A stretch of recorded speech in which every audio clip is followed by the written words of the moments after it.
Deep space stretched in every direction, silent, endless, and cold. The Earth warship Thunderchild moved through that darkness like a silver arrow, its engines humming softly against the quiet. The ship was on the far edge of human space, far from home, far from help. Inside the bridge, the crew worked in calm rhythm. Lights blinked, screens glowed blue, and the steady hum of the reactor filled the air. It was supposed to be a routine patrol, nothing more. Captain Jack Hayes walked slowly across the bridge. He was tall, with gray streaks in his dark hair and eyes that carried both confidence and weariness. 15 years in the Earth Defense Force had made him sharp, calm, and ready for anything, or so he thought. "Status report," he said, his voice steady but alert. Lieutenant Dave, a young officer at the navigation station, looked up. "All systems normal, Captain. We're at the edge of the Orion Arm route. Nothing on scanners." Hayes nodded. Out here, nothing was normal, and yet something about the silence tonight felt heavier than usual. He stared at the main screen showing the stars. Tiny dots of light in a sea of black. Beautiful, yes, but also lonely. Humans had come far since leaving Earth.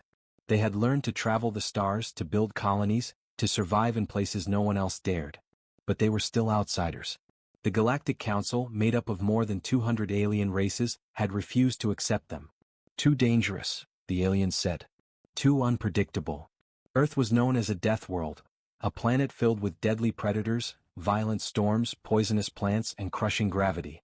To survive there, humanity had evolved to be strong, fast, and fiercely protective of their own. The Council feared that. And so, the humans were left alone, unwelcome guests in a peaceful galaxy. Suddenly the silence broke. "Captain?" Officer Patel's voice cut through the quiet. She was at the communication station, her brow furrowed in concentration. "I'm picking up something strange, a signal on a non-standard frequency." Ace turned. "Source?" "Unknown, sir," Patel said, adjusting her headset. "It's not human, and not any known Council code either. It's old, maybe decades, and the pattern keeps repeating." "Let's hear it," Hayes said. A low, crackling sound filled the bridge speakers. At first it was just static, broken, distorted noise. Then a faint voice came through, soft and trembling. "Please, help us. This is the Lamari, they're taking our oceans." Everyone on the bridge froze. The air felt heavier now. Lieutenant Dave frowned. "That's not a Council language." "Who are the Lamari?" Patel shook her head. "Never heard of them." Hayes leaned closer. "Patch it through to the language lab. Tell Miller to analyze it." One deck below, Lieutenant Ray Miller, the ship's linguist, worked fast. His small room was filled with translation screens and alien language charts. His fingers flew across the console, running the signal through old galactic databases and stolen Council code fragments. Remnants of the time humans had borrowed information during a failed diplomacy attempt. The computer beeped. Miller's eyes widened. He hit the intercom. "Captain, you need to see this." Minutes later, Hayes entered the lab. The walls flickered with holographic symbols and half-translated text. "What do we have, Lieutenant?" Miller pointed to the main screen. "The signal's real. It's a distress call, from a species called the Lamari. According to fragments in the old records, they live on a planet named Azora, 7 light-years past our border."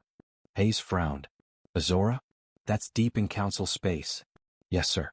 The message says they're under attack by something called the Ravager Collective, described as planet strippers. Machines that drain oceans, destroy ecosystems." Hayes folded his arms. "And they're calling the Council for help?" Miller hesitated. "No, sir. Not the Council." Hayes looked at him. "Then who?"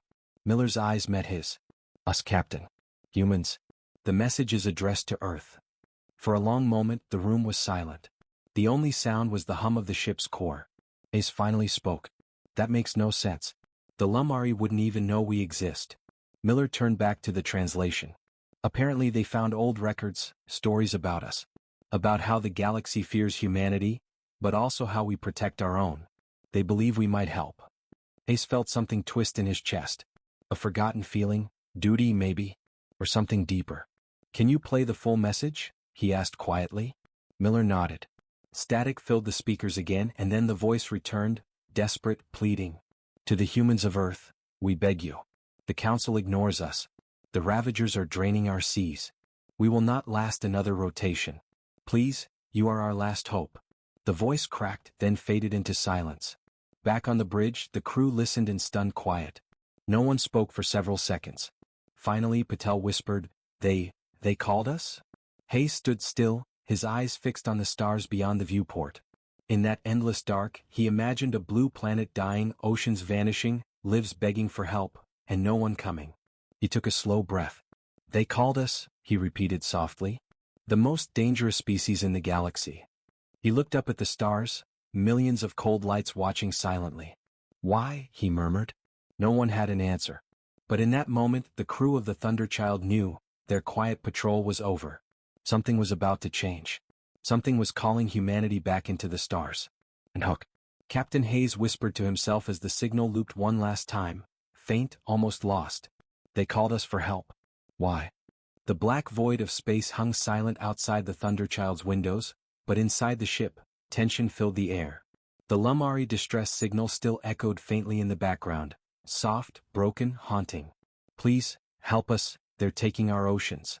Captain Jack Hayes stood motionless on the bridge, his arms crossed, his face unreadable. Around him, the crew exchanged worried glances. Lieutenant Dave broke the silence. Captain, what are your orders? Hayes didn't answer right away. He stared at the stars for several long seconds before finally speaking. Prepare a full report for Earth Command. Include the signal, translation, everything. Patel hesitated. Sir, you know what the Council said about this kind of contact. Hayes nodded slowly. I know. That's why we're sending it directly to the Admiral. 6 hours later, the Thunderchild's holographic chamber glowed to life. A blue light shimmered, forming the stern image of Admiral Kate Wilson, Commander of Earth Defense Central. Her short gray hair was tied neatly behind her head, and her eyes were sharp and tired, like someone who hadn't slept in days. Captain Hayes, she said.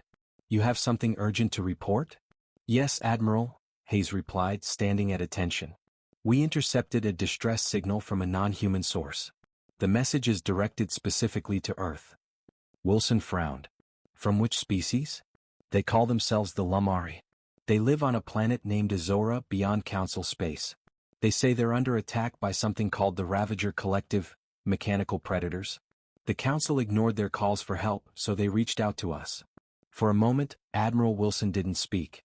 The quiet hum of the communication chamber was the only sound. Then she said slowly, Let me understand this clearly. An alien race, outside human territory, has bypassed the Galactic Council and asked us for direct intervention. Yes, Admiral. Her tone hardened. You realize how serious that is, Captain. The Council already forbade us from joining interspecies conflicts. Any military action from a DEATHWORLD ship will be seen as an act of aggression. Hayes met her gaze. With respect, ma'am, the Lumari don't have time for Council politics. Their oceans are being stolen. Their world is dying. Wilson exhaled heavily. You know why the Council keeps us isolated, Jack? To them, humans are a threat. We're a species born in storms and fire. They think we'll turn every war into extinction. She stepped closer to the hollow feed, her blue image flickering. Earth is the only world where life evolved under conditions that would kill most known species. High gravity. Poisonous atmosphere. Dangerous predators. The Council fears what kind of soldiers that world creates. Hayes didn't argue. He had heard this speech before, every human commander had. But something in his voice was different this time. Maybe, he said quietly. But sometimes fear isn't a bad thing. Wilson narrowed her eyes. Explain. Hayes looked up at the holographic ceiling, at the stars glowing beyond. The Lumari are dying, Admiral. The Council's peace has turned them into cowards. Someone needs to remind them what humanity does when innocent lives are at risk. We don't hide. We act. The Admiral's hologram flickered again. Her face softened just a little. You're asking for authorization to cross the border? Yes, ma'am. There was a long silence. The kind that makes a man's heart beat slower, waiting for a verdict that could end his career. Finally, Wilson spoke. You're putting me in a difficult position, Jack. If the Council finds out, they'll demand sanctions, maybe even move to remove us from trade routes completely. I understand, Hayes said simply. But if we stand by and do nothing, we're no better than the Council. Wilson studied him for a moment. She had known Jack Hayes for years. She knew he wasn't reckless. He was a man of conscience, shaped by a cruel world that had taught him to protect, not destroy. Her shoulders relaxed slightly. What's your ship's status? Fully operational. Crew is ready. We can reach Azora in 40 hours at full burn. Wilson gave a small nod. Then you're authorized to investigate, quietly. No open combat unless necessary. Hayes's jaw tightened.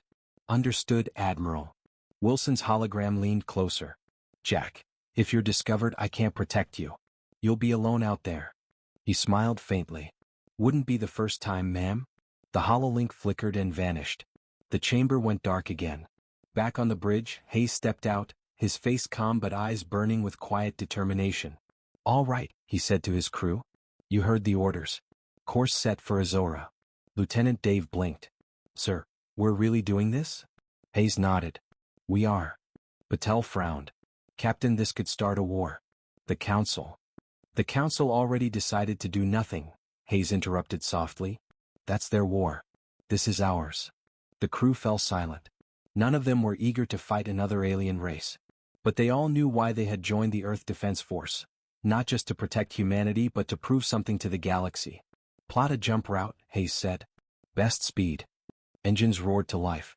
The Thunderchild shuddered as its massive thrusters ignited. Outside, blue light gathered along its hull, growing brighter, hotter, until the ship vanished into the darkness, leaving only a streak of light behind. In her command room back on Earth, Admiral Wilson stood alone, watching the signal trace of the Thunderchild fade from her screen. A young officer nearby hesitated before speaking. Ma'am, should I inform the Council patrols? Wilson shook her head. No. Let them think we're still afraid. She looked at the stars on the screen, quiet, indifferent, endless. Then she whispered to herself, Go save them, Jack. Show them what it means to be human. Aboard the Thunderchild, Captain Hayes watched the stars blur past as the ship moved faster than light. The crew worked in silence. No one needed to speak. They all understood what was coming. Hayes stood near the viewing window, hands behind his back. The stars stretched into long silver lines. Somewhere ahead waited a dying world, and a choice that could change everything. He whispered to himself, If the galaxy fears us for helping, then let them fear us. The stars shimmered like cold fire as the Thunderchild dropped out of faster-than-light travel. The sudden silence after the jump made every crew member hold their breath. The hum of the engine slowed, replaced by the low pulse of deep space. Location confirmed, Lieutenant Dave reported. His voice was steady but tense. We've arrived in the Azora system. Captain Jack Hayes stood at the bridge viewport. Visuals, he ordered. The screen flickered to life. And then, the crew saw it. A blue planet filled the view, or what used to be blue. Enormous gray scars now crossed its surface. Whole oceans were gone, replaced by huge black voids where water had once sparkled. Dust clouds rose from the dry seabeds, circling the dying world like a funeral shroud. No one spoke for several seconds. Finally, Officer Patel whispered, My God, what happened to them? Hayes's face was unreadable, but his voice carried weight. We'll find out soon enough. The scans began. Lieutenant Ray Miller worked quickly at his console, running atmospheric readings and biological sweeps. Captain, he said after a few moments, the planet's biosphere is collapsing. Oxygen levels are dropping. Large parts of the oceans are simply gone. Gone? Hayes turned sharply. You mean vaporized? Miller shook his head.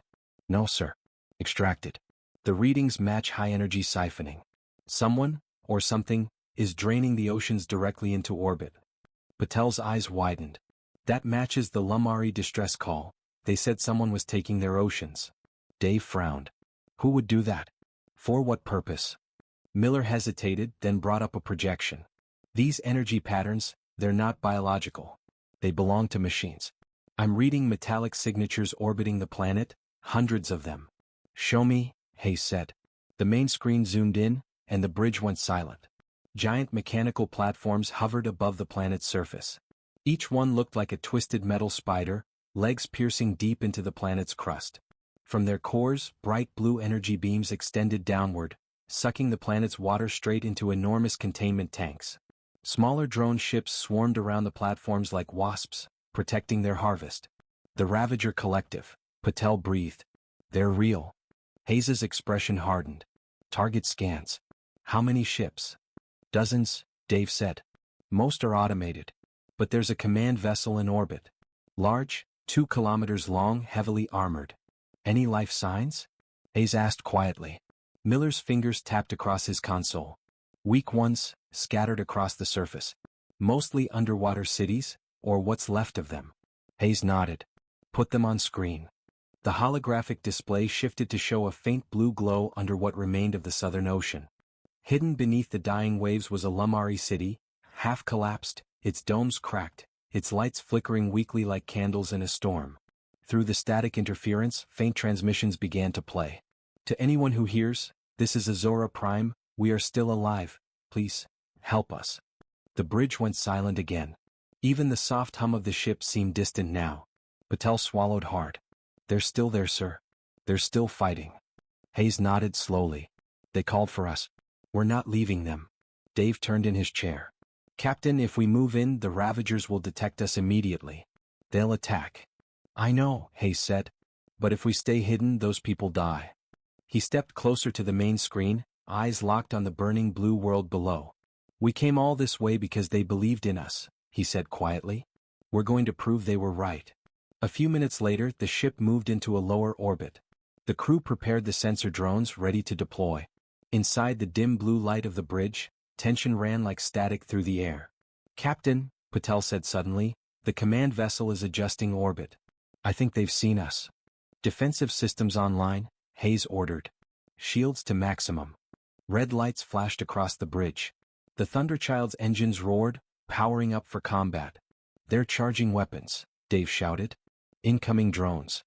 On the screen, a swarm of metallic spheres detached from the Ravager command ship, racing toward the Thunderchild like a storm of metal hornets. Evasive maneuvers. Hayes barked. The Thunderchild rolled hard to port, its massive hull spinning gracefully as blue streaks of plasma fire shot past. The first wave of drones exploded against the shields, lighting up space with flashes of electric fire. Shields holding, Patel said, voice shaking slightly. Minor damage on the forward section. Return fire, Hayes commanded. Turrets along the Thunderchild's hull came to life, launching streams of glowing kinetic rounds into the drone swarm. The ship vibrated with each shot, a low, thunderous rhythm that echoed through every corridor. Explosions burst across the blackness. The drones shattered like glass one after another. But the fight wasn't over. The Ravager command ship began to move, a massive shape of cold metal, its engines glowing red. It was like a floating fortress, ancient and patient. Captain, Dave said, that thing's powering up a main weapon. If it hits us. I see it, Hayes cut in. His voice was calm but his jaw was tight. Charge the rail cannons. Let's give them something to think about. The Thunderchild's cannons fired. A blinding streak of light tore across space, slamming into the Ravager's outer hull. Metal shattered. Sparks scattered like stars. Direct hit. Patel cried. We broke through their outer shield. The Ravager ship turned, wounded but alive. Its weapon charge suddenly dropped. The attack had worked. For a brief moment, silence returned. The crew stared at the smoking enemy ship on the screen. They're retreating, Dave said. The drones are pulling back. Hayes exhaled slowly. Good. Let them run.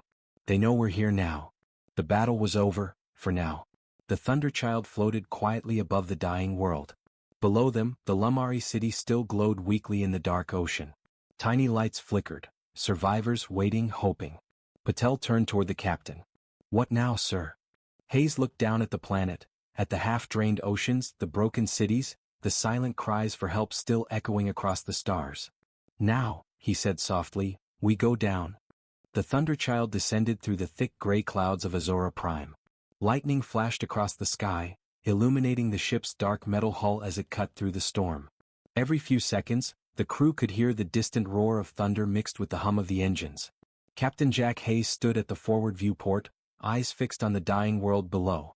The planet looked worse up close, endless plains of cracked seabed, windstorms of dust, and rivers that had turned into dry scars. Any sign of the Lumari base? Hayes asked. Lieutenant Dave adjusted the ship's sensors. There's faint power coming from the southern ocean bed, about 50 kilometers ahead. But the structure's partially collapsed. Lieutenant Ray Miller added quietly, the water's only a few hundred meters deep now, sir. We can reach it. Hayes nodded. Then that's where we're going. Patel, prep a landing party. We're going to meet the ones who called us. Inside the armory, the crew geared up. The sound of weapons locking, suits sealing, and helmets activating filled the room. Officer Patel checked her sidearm and looked at the others. Feels strange, doesn't it? We're about to meet a species that thought humanity was their last hope. Miller gave a small nervous laugh. Let's hope they still think that after they meet us. Patel smiled faintly, but her eyes betrayed her worry. Yeah. The loading ramp opened with a hiss. Cold, damp air rushed in as they stepped out, the smell of salt and ash mixed together. Before them stretched what used to be an ocean, now a shallow wasteland of mud and scattered water, glowing faintly under a pale blue sky. Signal coming from under that ridge, Patel said. They moved carefully across the terrain, water sloshing around their boots. Then a faint light appeared ahead. As they approached, shapes began to move. Hold position, Hayes ordered. Weapons low. From behind broken coral structures, several Lamari emerged. They were tall, thin beings, their skin shimmered like liquid silver and their eyes glowed faintly blue. Their movements were slow, weak, as if every breath was a struggle. One of them stepped forward, holding a glowing crystal device. Its voice was soft and melodic, though trembling with exhaustion. It came, it said. We sent the call so long ago. We thought it was lost. Hayes removed his helmet, his face calm but steady. You called humanity. We heard you. The Lumari's eyes widened slightly, a mixture of fear and hope. Humanity? The Deathworlders. There was a silence, heavy and uncertain. Hayes nodded once. That's what they call us. But today we're just here to help. The Lamari led them into a half-collapsed dome beneath the seabed. Inside, dim lights flickered across shattered walls and broken consoles. Dozens of Lamari lay along the floor, weak and dehydrated, their bodies drying from the loss of water. Patel looked around in disbelief. There's so few left. The leading Lamari placed the crystal on a pedestal. Holographic images shimmered to life, showing the planet's oceans being drained by enormous mechanical harvesters. They came without warning, the Lamari said. The machines fell from the sky. They spoke no words. They only took. Who controls them? Hayes asked. The Lumari's expression darkened. The Ravager Collective. They consume worlds, oceans, air, life. They do not negotiate. Hayes's jaw tightened. We've seen their ships. We fought them in orbit. The Lumari's eyes flickered with surprise. You fought them and survived? Hayes nodded. For now. The Lamari bowed its head slightly. Then maybe, there is hope. Suddenly the Thunderchild's comms crackled. Dave's voice came through, urgent, tense. Captain. Multiple contacts incoming. The Ravagers are deploying atmospheric units. They're heading straight for your position. Hayes turned sharply toward Patel. Evac route. Blocked, sir, she said, scanning her map. They're surrounding us. The ground trembled. From above, a metallic roar filled the air. Through the cracked dome ceiling, dark shapes descended, insect-like drones with glowing red eyes and razor-thin wings. They landed in the shallow water, moving with terrifying speed. Defensive formation. Hayes shouted. The Marines raised their rifles as the first wave of drones charged. Plasma fire cut through the darkness, lighting up the flooded ruins. Explosions echoed through the chamber, water spraying everywhere. Patel fired a burst, hitting one drone dead center. It screeched and collapsed, its body melting into black liquid. Captain, more incoming? Miller yelled. Hayes grabbed his comm. Thunderchild. We need cover fire now. Above the surface, the Thunderchild came alive. Its cannons roared, firing precision strikes at the incoming Ravager dropships. Bolts of plasma tore through the sky, leaving trails of burning light. Dave gritted his teeth. We've got multiple bogies, too many. If they breach the atmosphere, they'll swarm us. Then we hold them back, Hayes said over comms. You keep them busy up there. We'll clean house down here. On the surface, chaos ruled. The Lamari fought beside the humans, using energy weapons that glowed like liquid fire. For the first time, two species, one born from water, the other from a death world, stood together. Patel turned to Hayes between bursts of gunfire. Sir, we can't hold this position forever. Hayes glanced at the dying Lamari beside him, eyes dimming but still firing. He clenched his jaw. We're not leaving until the civilians are safe.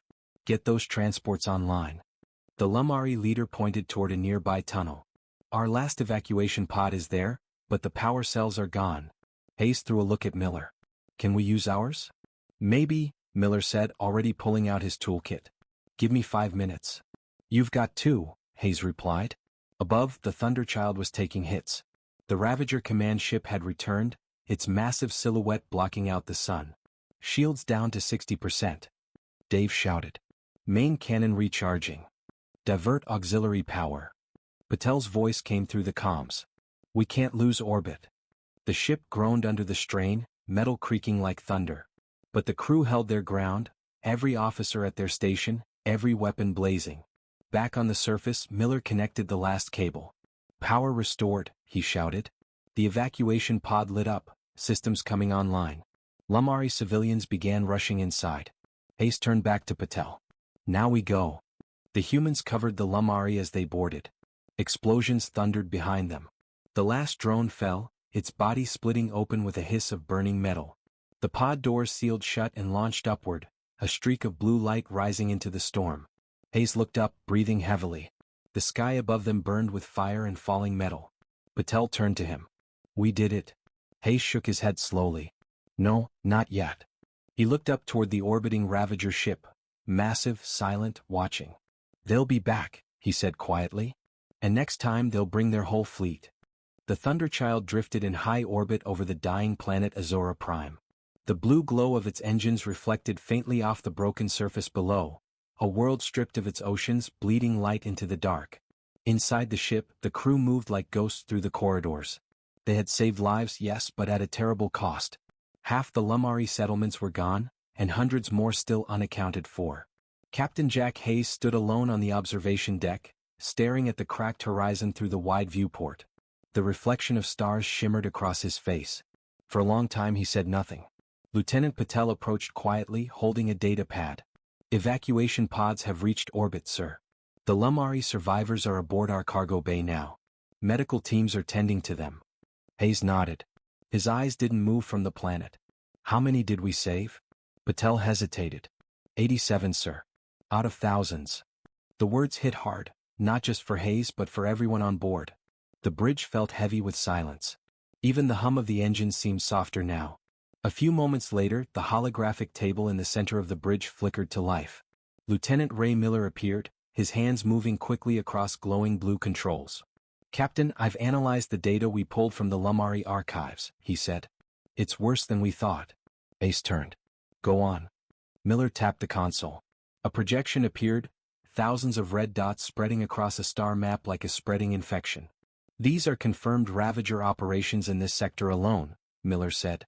They've already consumed at least 7 inhabited systems. Entire worlds gone. Patel frowned. How can the Galactic Council not know about this? Miller gave a humorless laugh. All they know. They just don't care, not unless the Ravagers come near their own borders. Hayes studied the hologram, each red light another graveyard. His voice was low, steady. So what you're saying is, if the Council won't stop them, then someone else has to, Miller finished. In the medical bay, the Lamari survivors lay inside transparent pods filled with blue mist. Their translucent skin shimmered faintly as they breathed. One of them, the same Lamari who had spoken to Hayes earlier, stirred as the captain entered. Captain Hayes, it said softly, its voice echoing like water against stone. You have done what no other would. Hayes approached slowly. We couldn't stand by and do nothing. The Lamari's eyes glowed faintly. The Council fears you. They say humanity destroys whatever it touches. Yet when we cried out, it was your voice that answered. Hayes gave a small, sad smile. Fear's a powerful thing.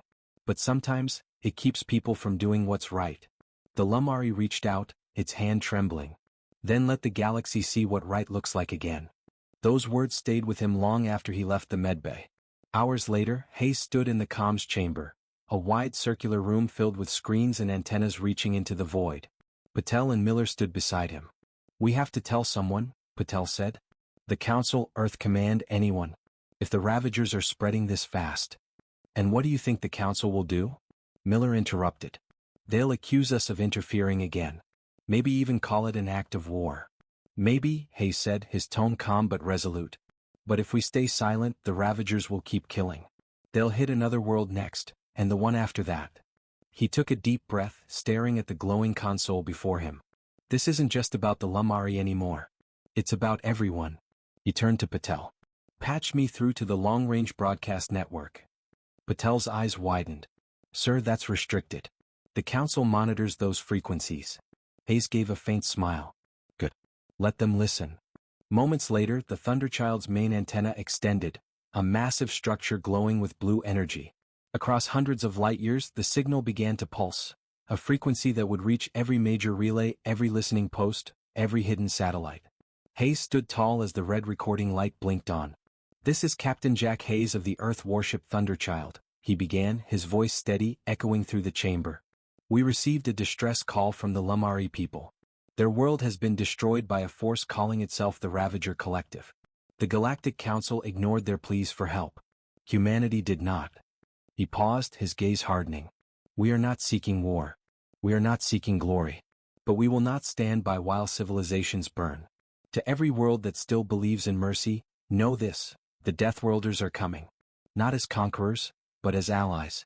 If you need help, send your call. We'll answer." The broadcast ended. The red light went dark. For a moment no one spoke.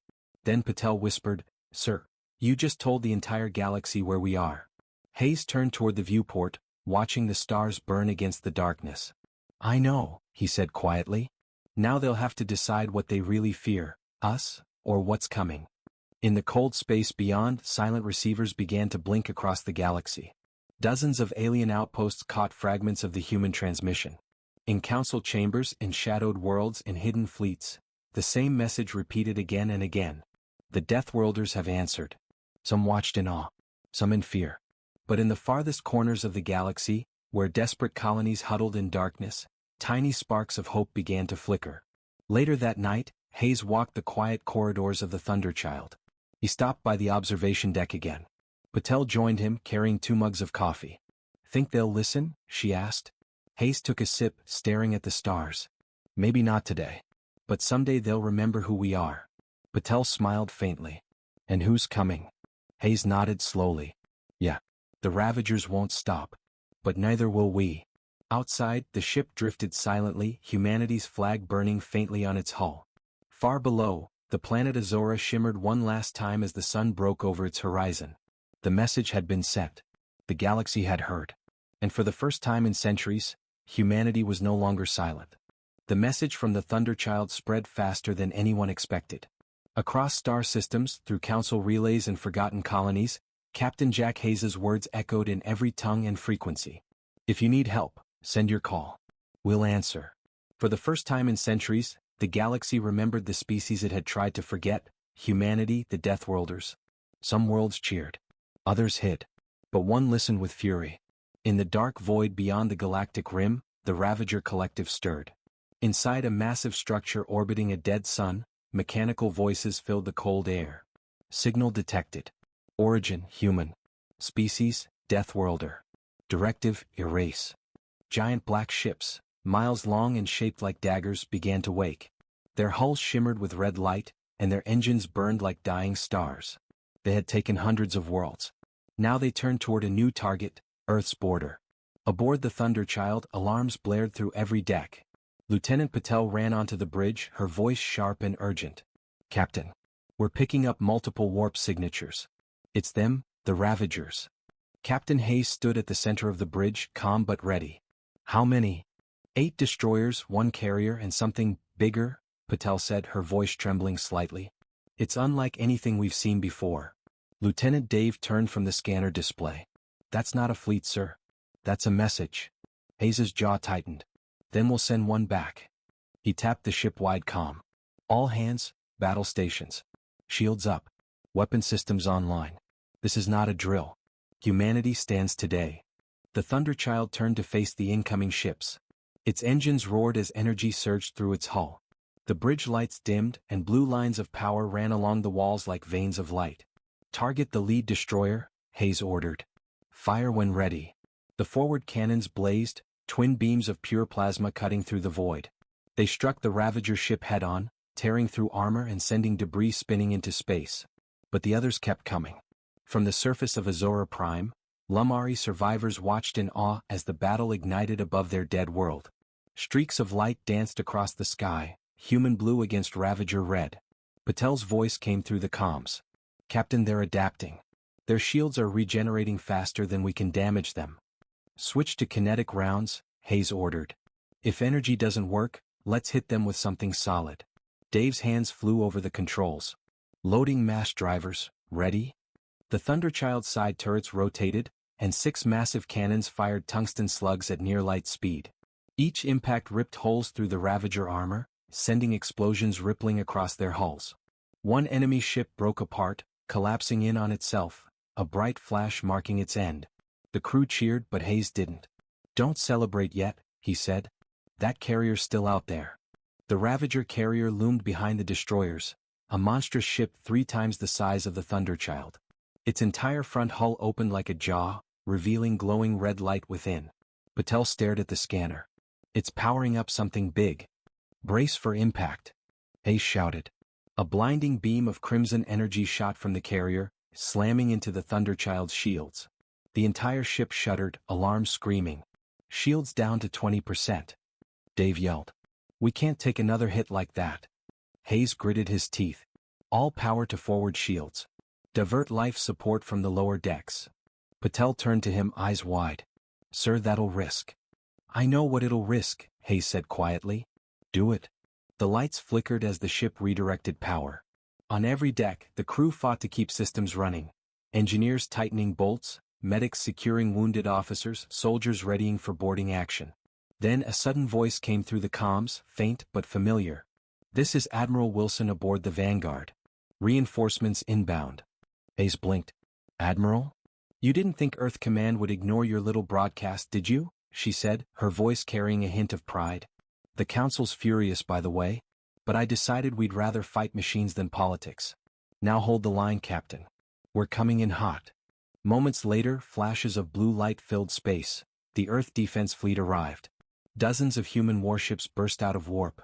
The Vanguard, Horizon, Lionheart, and Athena, names that had not been seen in galactic space for 100 years, joined the fight. Their arrival changed everything. "Fleet Formation Delta." Wilson's voice thundered over the open channel. "Target that carrier. Let's remind them why the galaxy calls us Deathworlders."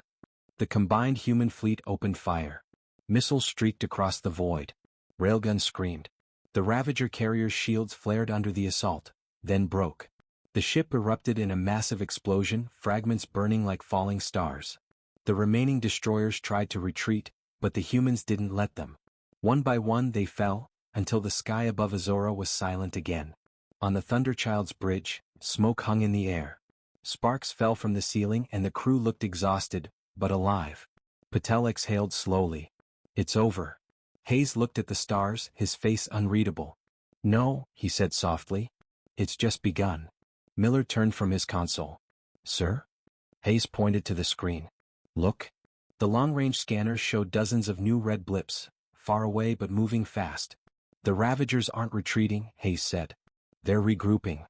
Patel swallowed hard. "Then what do we do?" Hayes straightened his uniform. "We do what we always do. We fight." Hours later, the fleet regrouped in orbit. Admiral Wilson appeared on the Thunderchild's main display. "You did well, Jack," she said. "You saved lives, and started something bigger than you realize." Hayes nodded. "The message is spreading, isn't it?" "Yes," Wilson replied. "Other species are responding. The Trell, the Vane, even a few from the Old Council. They're calling it the Alliance of the Lost." Hayes smiled faintly. "Not a bad name." "It's a start," Wilson said. "You gave them hope. But hope alone won't stop the Ravagers." Hayes looked out the window, at the wounded planet below and the stars beyond. "Then we'll give them something stronger," he said. "Unity." Later, in the ship's log, Captain Hayes recorded his final words for that mission. "The Lumari called for help, and humanity answered. The galaxy has seen what we can do, what we will do when others fall silent. They called us monsters, Deathworlders, killers. Maybe they were right. But sometimes, it takes a monster to stand against the darkness." He ended the recording and looked out into space one last time. The Thunderchild's engines glowed, turning slowly toward the next set of coordinates. Another distress call, faint but real. Patel joined him on the deck. "Another SOS?" Hayes nodded. "Different world. Same cry for help." Patel smiled tiredly. "You think we can save them all?" Hayes's eyes hardened with determination. "No. But we'll try. That's what makes us human." The engines roared to life. The Thunderchild rose, vanishing into the endless dark, leaving behind only a trail of light, a promise carried across the stars. Final hook, for ending narration / next series teaser. Far beyond human scanners, deep in the cold void, the Ravager Prime AI watched the recording of Hayes' speech.